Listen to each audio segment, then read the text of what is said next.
Arkadaşlar merhaba, kanalıma, videoma hoş geldiniz. Bugün sizlerle 8 parçalı etek kesimi yapacağız arkadaşlar. Ve ölçülerimiz nasıl hesaplanır onları anlatacağım. 8 parçalı etekte beli ölçüyoruz, kalçayı ölçüyoruz. Bel bölü 8 yapıyoruz, kalça bölü 8 yapıyoruz. Boyumuzu belirliyoruz arkadaşlar. Kumaşımızı şöyle 4 kat yapıyoruz. Ve parçalı eteklerde eteğimizin en geniş yerinden başlayacağız arkadaşlar. Benim eteğimin en geniş yeri etek ucu. Etek ucu olduğu için düz boy ipliğini aşağıdan başlayacağım almaya. Sizler de bu şekilde yapabilirsiniz hesaplayarak. Evet arkadaşlar, 36-42 beden arası oturum yüksekliğimiz 14 santim kullanıyoruz kemer hariç. 44-50 arası 16 santim oturum yüksekliği kullanıyoruz. Ben şimdi eteğimi çizmeye başlıyorum.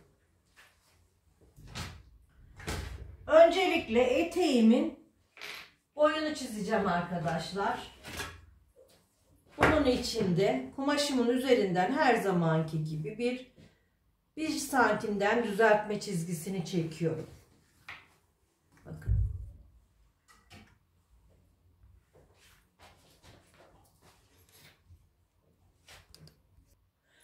Bir santimden düzeltme çizgisini çektim.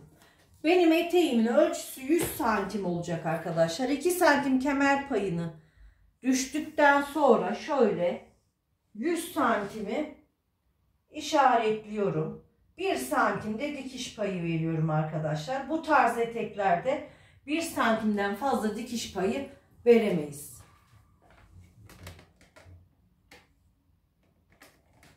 Evet. Şimdi şöyle bakıyorum. Eteğimin boyunu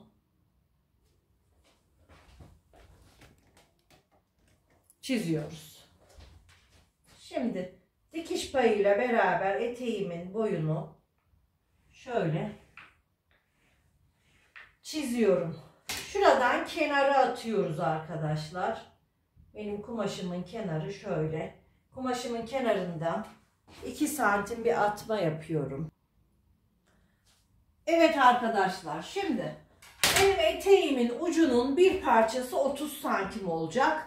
O yüzden bu kenar çizgimden içeriye bunun yarısını girmek zorundayım düz boy ipimi bulmak için.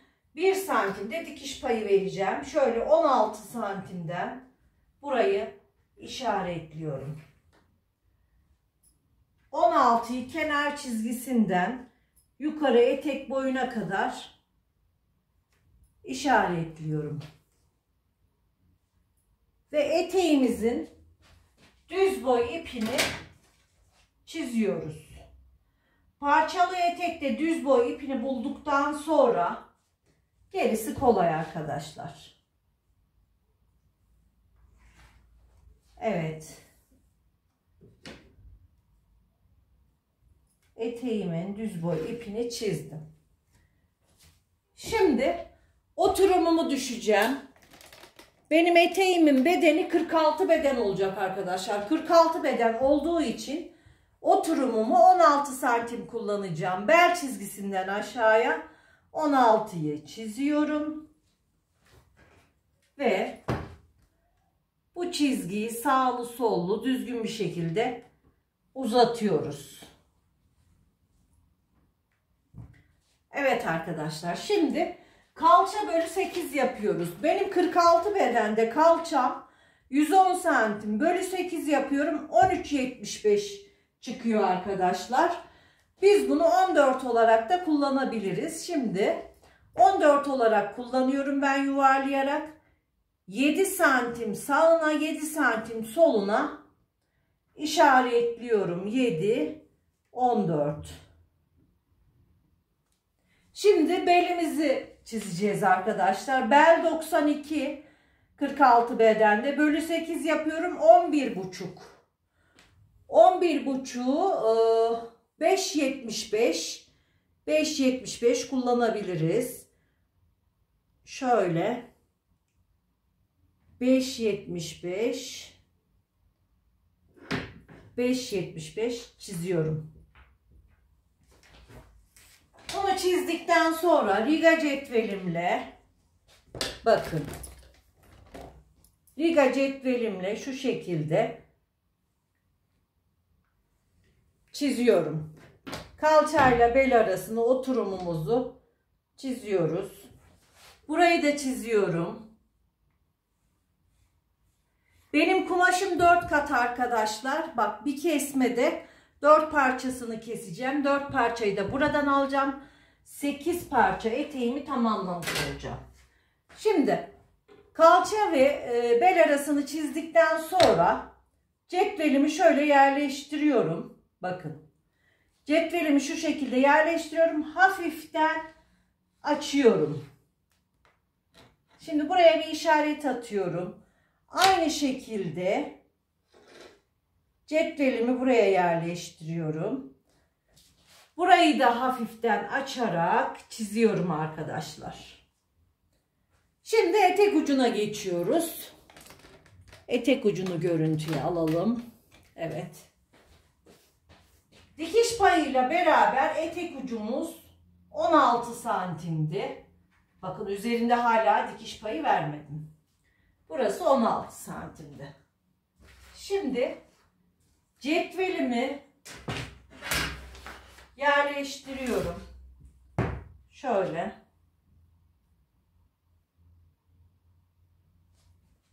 Cetvelimi yerleştiriyorum. Bu şekilde kesiyorum, çiziyorum. Aynı şekilde bakın, burayı çiziyorum. Şu şekilde, aynı şekilde burayı çiziyorum. Ve etek ucu sarkması olmaması için 1,5 santim yukarı çıkartıyorum. 1,5 santimde burayı çıkartıyorum. Ve riga cetvelimle burayı düzeltiyorum. 8 parçanın 8'inde de bu şekilde düzelteceğiz arkadaşlar. Evet. Burayı da düzeltiyorum.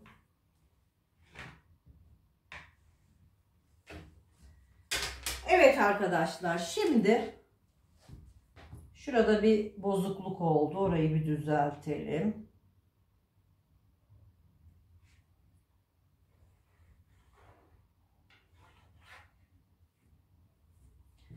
Evet, şu dış çizgimizi bir silelim. Evet arkadaşlar, şimdi dikiş payımızı veriyoruz. Belden 1 santim. Kalçadan 1 santim. Aynı şekilde bu tarafa da veriyorum 1 santim. 1 santim. Ve burayı çiziyoruz. Dikiş paylarımızı. Dikiş payını 1 santim verdiysek dikiş payımıza sadık kalarak dikeceğiz arkadaşlar. Dikiş payını verdiğimizden daha fazlasını dikersek eteğimiz dar olur. Daha azını dikersek eteğimiz geniş olur. Bakın, etek ucuna dikiş payını vermiştim. Üste verdiğim dikiş payını buralarda sıfırladım. Şimdi aynı şekilde burada da yapıyorum bu işlemi. Çünkü etek ucuna dikiş payımızı peşin peşin vermiştik. 1 santime. Evet arkadaşlar, şimdi hemen parçalı eteğimin 4 katını kesiyorum. 4 kat olduğu için. Bakın, dikiş payından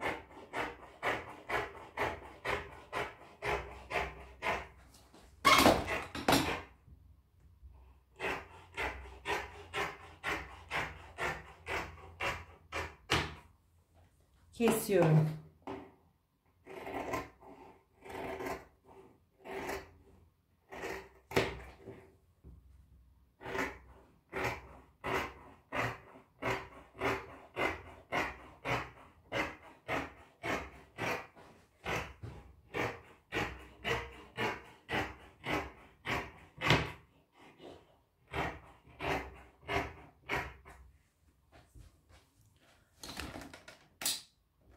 Evet, şimdi etek ucunu yuvarlamıştık. Etek ucumuzu da kesiyoruz.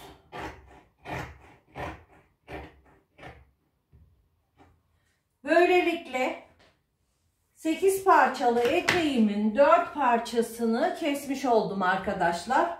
Şimdi kumaşımızı çeviriyoruz ve kumaşımıza yerleştiriyoruz. Gördüğünüz gibi arkadaşlar, kumaşımızı ziyan etmemek adına buradan eteğimin düz boyuna dikkat ederek yerleştirdim ve keseceğim.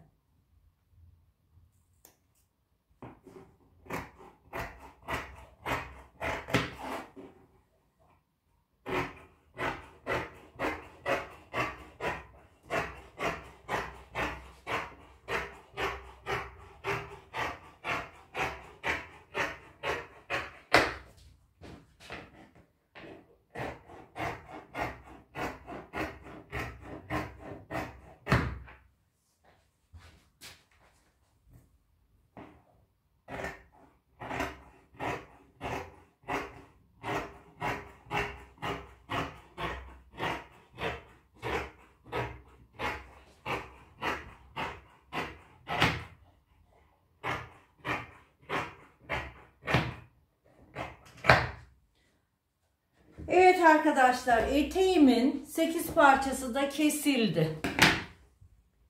Evet arkadaşlar, gördüğünüz gibi eteğimizin kesilmiş hali. Bir sonraki videoda bu eteğimizi 46 beden parçalı eteğimizi, kemerini, fermuarını hep birlikte dikeceğiz arkadaşlar. Bugünkü videom bu kadardı. Beğeni ve yorumları unutmayalım. Hoşça kalın, sağlıkla kalın.